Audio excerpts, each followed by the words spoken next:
My fiancée's affair led me to discover her real plan for my trust fund. Now, they had to pay the price. I'm 28 years old, and I've always believed in working hard for what I want in life. Growing up in a comfortable middle-class family in suburban Chicago, my parents instilled in me the values of dedication, honesty, and perseverance. Nothing was handed to me on a silver platter.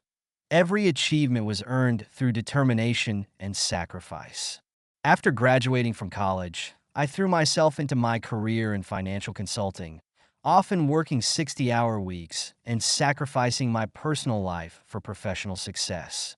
The long hours and missed social events paid off as I steadily climbed the corporate ladder, earning respect from my colleagues and building a solid foundation for my future. Then Susan walked into my life, and everything changed. We met at a mutual friend's wedding. Of all places, the irony doesn't escape me now. She was stunning in a deep blue dress, her brown hair falling in soft waves around her shoulders. But it was her quick wit and infectious laugh that truly caught my attention. As we talked throughout the evening, I found myself drawn to her intelligence and apparent authenticity. She worked in marketing, loved traveling, and shared my dream of eventually starting a family. It felt like finding a missing piece I hadn't even known was missing. We moved in together shortly after the engagement, settling into a comfortable routine in a spacious apartment downtown. The first 2 years of cohabitation were blissful, or so I thought. We decorated our space together, adopted a cat named Milo, and spent weekends planning our future. Susan fit seamlessly into my life, coming to family dinners, joining holiday celebrations, and even helping my sister plan her baby shower. She was everything I thought I wanted in a partner, supportive, loving, and seemingly committed to our shared future. The first signs of trouble were subtle, so subtle that I initially dismissed them as products of my imagination. It started with small changes in her behavior, working later than usual, being more protective of her phone, and making excuses to miss our regular date nights. She began mentioning a new colleague, Jim, with increasing frequency. At first, it was casual stories about projects they were working on together, innocent anecdotes about office dynamics.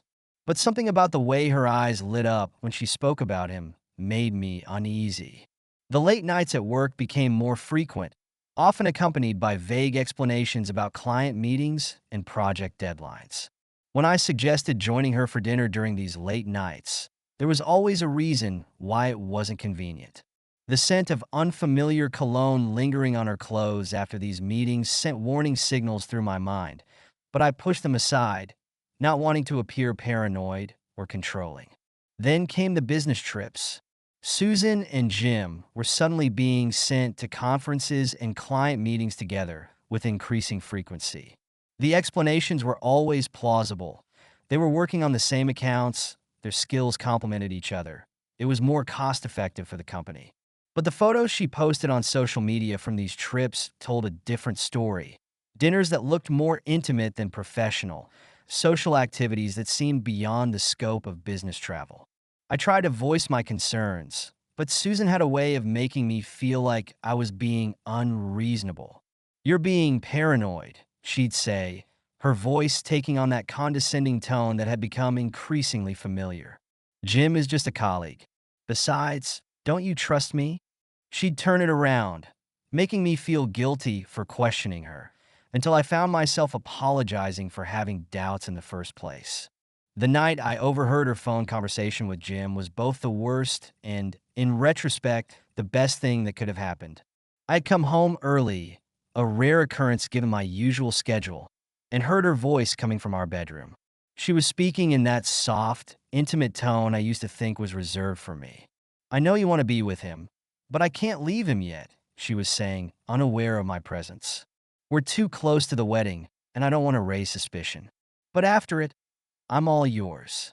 My world stopped spinning for a moment as the weight of her words sank in.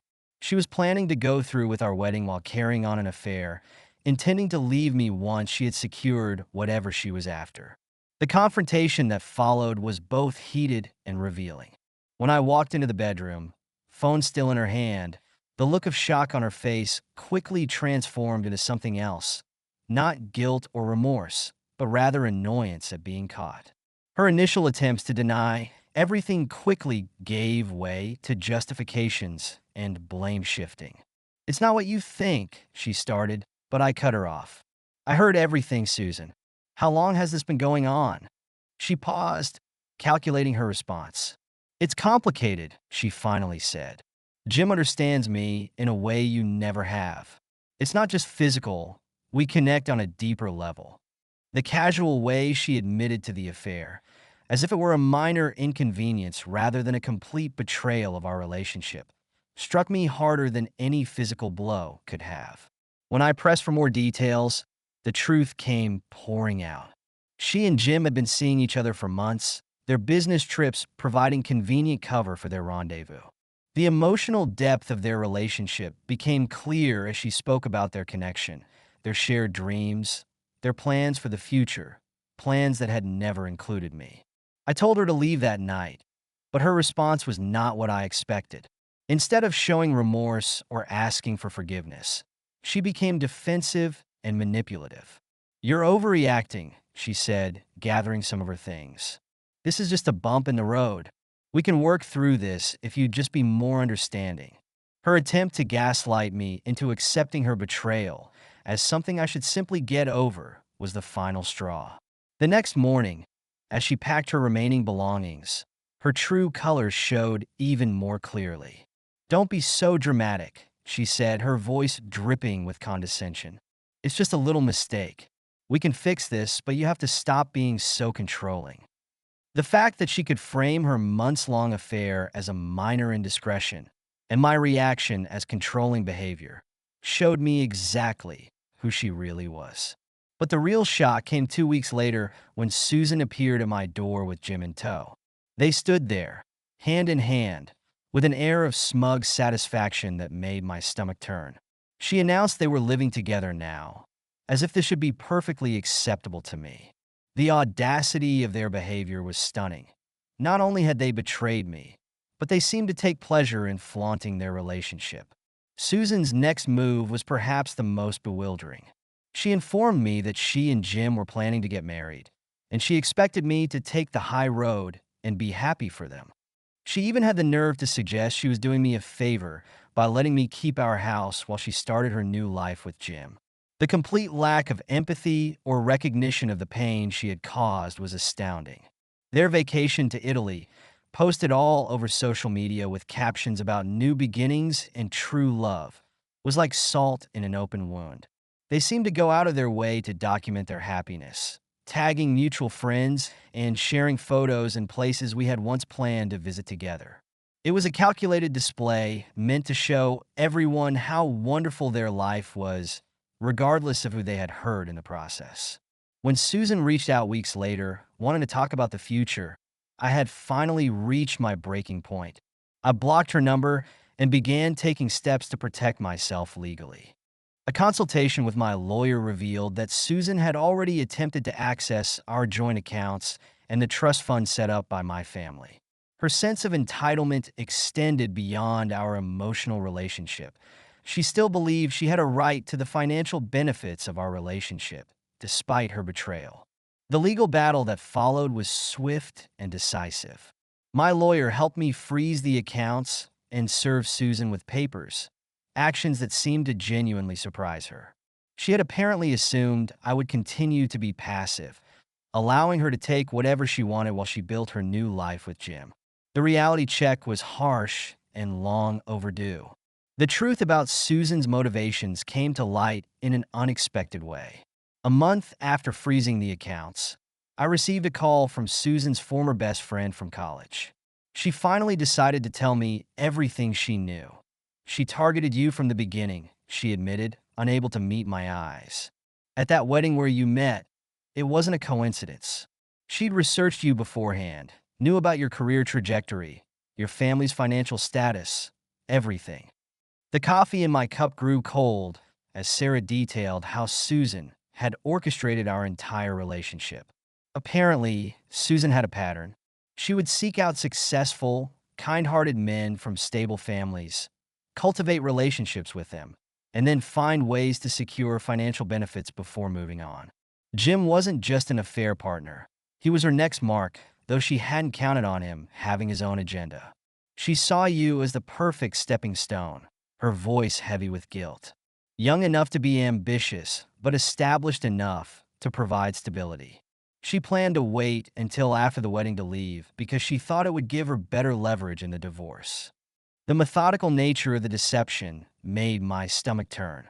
She shared screenshots of old conversations where Susan had bragged about her plan. Got him wrapped around my finger, she'd written just weeks after we met. His family's trust fund alone will set me up nicely.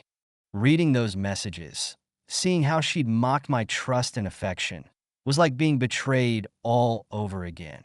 But this time, the pain was accompanied by a strange sense of clarity. The revelation of Susan's true nature explained so many small moments I dismissed. Her intense interest in my family's financial planning, her careful documentation of every gift I'd given her, her insistence on joint accounts early in our relationship. What I'd interpreted as financial responsibility had been careful groundwork for her eventual exit. As karma would have it, Jim's life began to unravel shortly after. His business venture, which he had heavily invested in, failed spectacularly. The legal troubles that followed cost him his job at the firm, and his professional reputation was irreparably damaged. The man who had seemed so confident while helping to destroy my relationship found himself facing his own destruction. Susan and Jim's relationship, built on the unstable foundation of betrayal and deceit, began to show cracks under the pressure of their mounting problems. While they did get married, their life together was far from the fairy tale they had imagined. Financial struggles, trust issues, and the weight of their actions created a toxic environment that bore little resemblance to the perfect life they had envisioned. As for me, the journey of rebuilding hasn't been easy, but it's been worthwhile. The betrayal forced me to reevaluate everything: my values, my choices, and most importantly, my self-worth. I've focused on my career, my health, and building genuine relationships with people who share my values of honesty and loyalty. I've learned that true strength isn't in never being knocked down, but in how you choose to get back up. The experience taught me valuable lessons about trust, love, and the importance of maintaining your dignity even in the face of betrayal. While Susan and Jim's actions caused me immense pain, they also freed me from a relationship that was based on lies. I've learned that the best revenge isn't in seeing others fail, but in building a life that's authentic and fulfilling. Today, I'm in a better place than I ever could have imagined during those dark days of discovery and heartbreak. My career has flourished. I've developed stronger relationships with family and true friends, and I've learned to trust my instincts.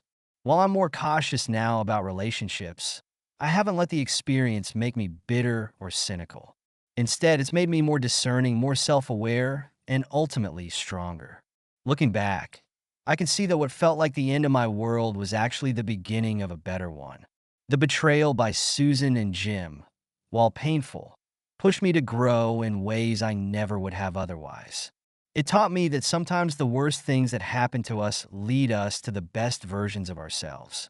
While I wouldn't choose to go through that experience again, I'm grateful for the wisdom and strength it has given me. In the end, living well truly is the best revenge. While Susan and Jim deal with the consequences of their choices, I'm building a life based on honesty, integrity, and self-respect. Sometimes the hardest lessons are the ones that teach us the most about who we are and what we're capable of becoming. Thank you so much for listening to my story. If you have any thoughts, I'd love to hear them, so please leave a comment. Don't forget to like and subscribe if you want more stories like this one.